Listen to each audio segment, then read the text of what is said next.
Colonic neoplastic disease में last अब हम करने जा रहे हैं एडिनोकार्सिनोमा। थोड़ा सा प्रोलॉन्ग है इसकी पैथोजेनेसिस, बट इजी करके बताने की कोशिश करूँगी।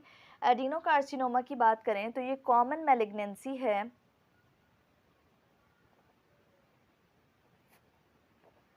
Of GIT. सबसे ज़्यादा कॉमन मैलिग्नेंसी है ये। अफेक्ट कौन से रीजन को कर रही होती है? अकर हो रही होती है इन कोलॉन, और बहुत रेयर है इन स्मॉल इंटेस्टीन। कोलॉन के रीजन को सबसे ज़्यादा अफेक्ट करेगी ये, ठीक है। अब बात करते हैं इसकी एपिडेमियोलॉजी की, तो इसमें डाइट बहुत अफेक्ट कर रही होती है एडिनोकार्सिनोमा की कॉजेटिव एजेंट्स में। अगर कोई बंदा लो फाइबर डाइट ले रहा है और अगर हाईली रिफाइंड कार्बोहाइड्रेट्स ले रहा है, तो दोनों ही सूरतों में रिस्क बढ़ जाएगा, लो फाइबर डाइट या हाई कार्बोहाइड्रेट डाइट, सही है। जबकि बात करें कि अगर कोई यूज़ ऑफ एनसेड्स कर रहा है, that were a very major cause for the gastritis, chronic peptic ulcer, सारी चीज़ों में हमने एनसेड्स ही बार बार पढ़ा। लेकिन यहाँ पे अगर यूज़ ऑफ एनसेड्स की बात की जाए तो ये प्रोटेक्टिव होता है, क्योंकि ये इनहिबिशन कॉज करवा रहा होता है ऑफ एंजाइम साइक्लोऑक्सीजिनेज। एनसेड्स का यही काम होता है ना, साइक्लोऑक्सीजिनेज को इनहिबिट करना। और यही साइक्लोऑक्सीजिनेज अगर इनहिबिट ना हो तो यही हमारे पास सबसे ज़्यादा नज़र आने वाला कॉजेटिव एजेंट है फॉर द एडिनोकार्सिनोमा। तो ये हमारे पास हाईली एक्सप्रेस्ड होता है in 90% of colorectal carcinoma। अब हम बात करने लगे हैं पैथोजेनेसिस ऑफ एडिनोकार्सिनोमा। इसमें हम 3 डिफरेंट पाथवेज को या 3 डिफरेंट जेनेटिक म्यूटेशन को इन्वॉल्व करेंगे। सबसे पहले हम बात करते हैं APC beta catenin pathway.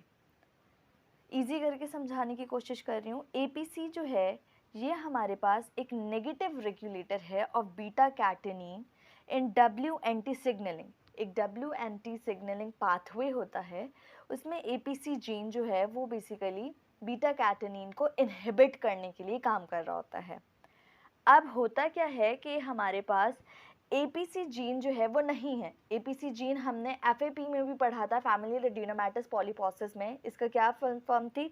एडिनोमेटस polyposis coli. तो ये हमारे पास जीन की म्यूटेशन हो गई है, नहीं है। अब इसकी वजह से बीटा कैटेनिन बढ़ रहा है।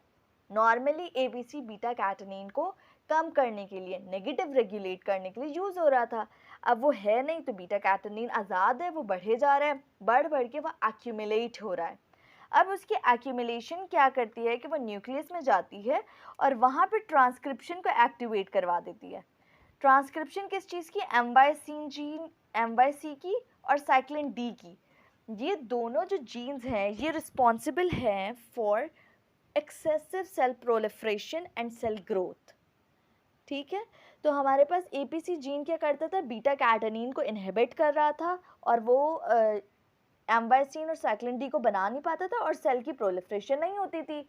मगर क्योंकि ये एक पैथोजेनेटिक कंडीशन है तो इसमें क्या होगा कि एपीसी जीन है ही नहीं, बीटा कैटेनिन बढ़ा, उसने जाके इन दोनों की ट्रांसक्रिप्शन करवाई और उसकी वजह से सेल की ग्रोथ बढ़ना शुरू हो गई। नंबर 1 जीन हो गया हमारे पास ये। नंबर 2 KRAS क्रास जीन जो होता है इसकी म्यूटेशन भी हो जाती है। एज अ रिजल्ट हमारे पास सेल की ग्रोथ बढ़ रही होती है और एपोप्टोसिस यानी सेल की डेथ कम हो जाती है।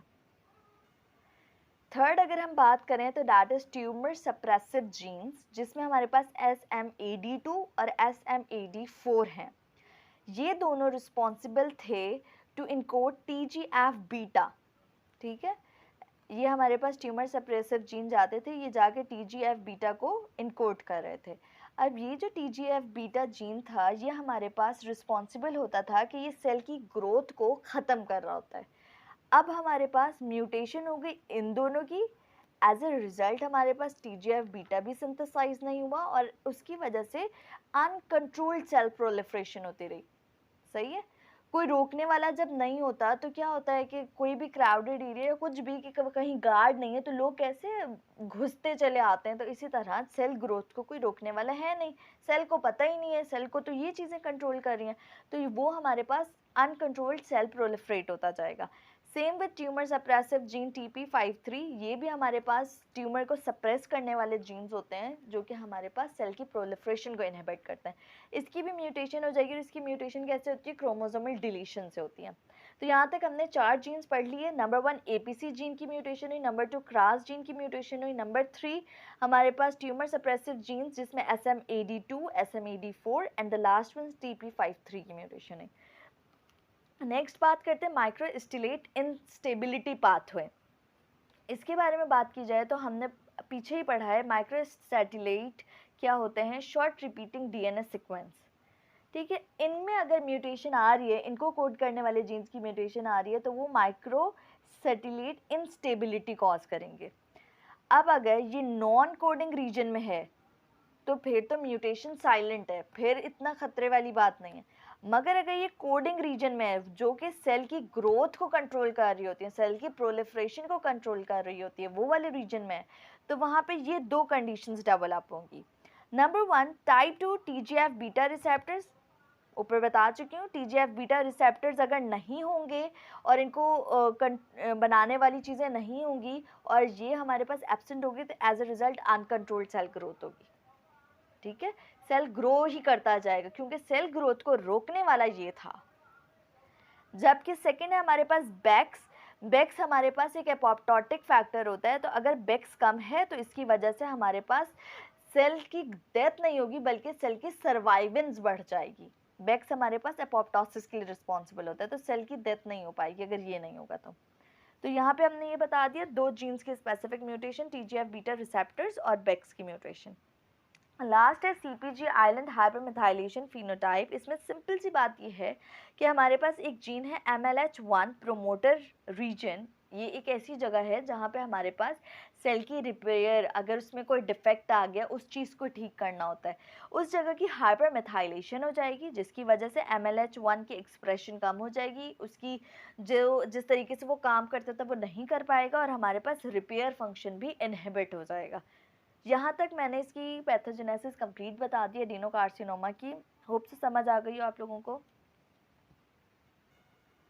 अब अगर मॉर्फोलॉजी की बात की जाए तो हमारे पास adenocarcinoma entire length of colon में प्रेजेंट होता है,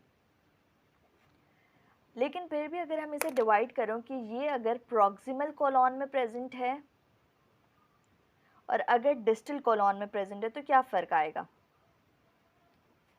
In proximal colon, it grows as polypoid, exophytic mass that extend along the wall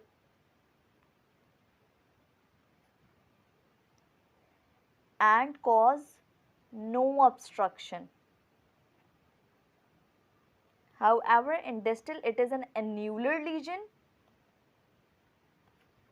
produces Nopkin ring,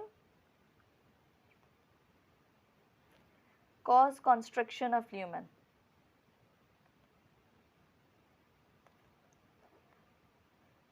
खैर इतना इजी करके बताया, होप सो समझ आ गया होगा। फिर भी बता देती हूँ कि जो प्रॉक्सिमल कॉलोन होता है ये एक एक्सोफाइटिक मास की तरह तो होता है, लेकिन ये जो मास होता है ये वॉल के साथ साथ चलता है।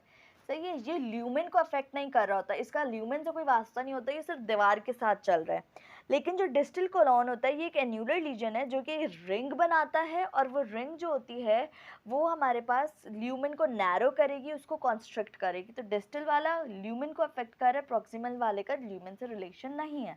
माइक्रोस्कोपिकली फीचर्स की बात करें इसकी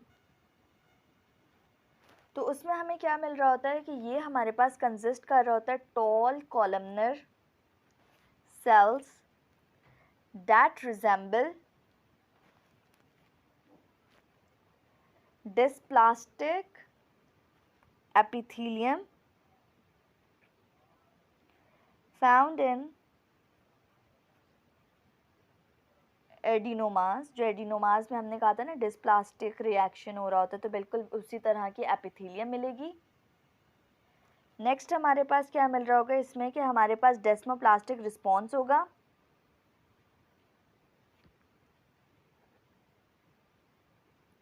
जो कि रिस्पॉन्सिबल है फर्म कंसिस्टेंसी के लिए, और अबंडेंट अमाउंट ऑफ म्यूसिन होगी। accumulate in intestinal wall।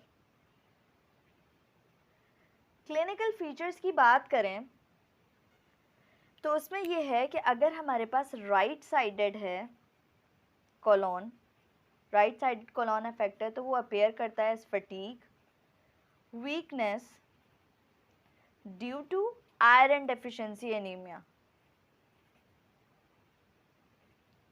अच्छा, अब ये आयरन डेफिशिएंसी एनीमिया भी मोस्ट स्पेसिफिकली किन लोगों में हो रही होती है? अगर कोई ओल्ड मेल है या अगर कोई पोस्ट मेन्यूपोजल फीमेल है, उनमें ये आयरन डेफिशिएंसी होगा और ये राइट साइडेड कोलोन वाले फटीग और वीकनेस के साथ प्रेजेंट करेंगे। जबकि अगर कोई लेफ्ट साइडेड है, कोलोरेक्टल कार्सिनोमा, तो that produces occult bleeding, changes in bowel habit,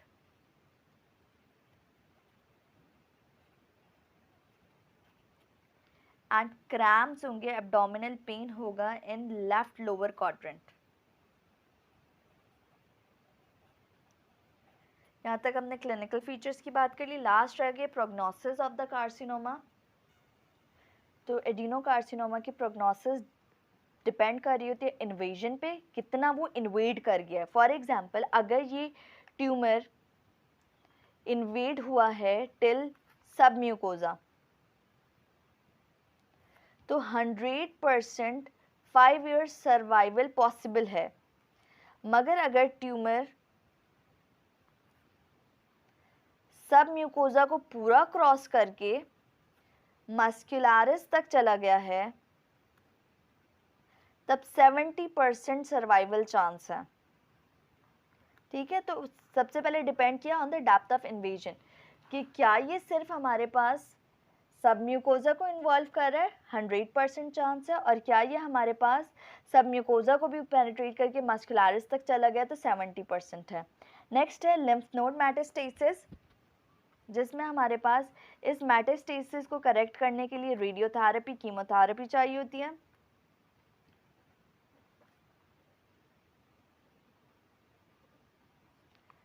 या प्राइमरी ट्यूमर रिसेक्शन, और लास्ट हमारे पास डिस्टेंट मेटास्टेसिस हो गई है to the lungs and the liver. Lungs और लिवर में भी हमारे पास लिवर कॉमन साइट है ड्यू टू पोर्टल सर्कुलेशन। अब यहाँ तक हमने कोलोनिक न्यूप्लास्टिक डिजीजेस भी कंप्लीट कर लिया।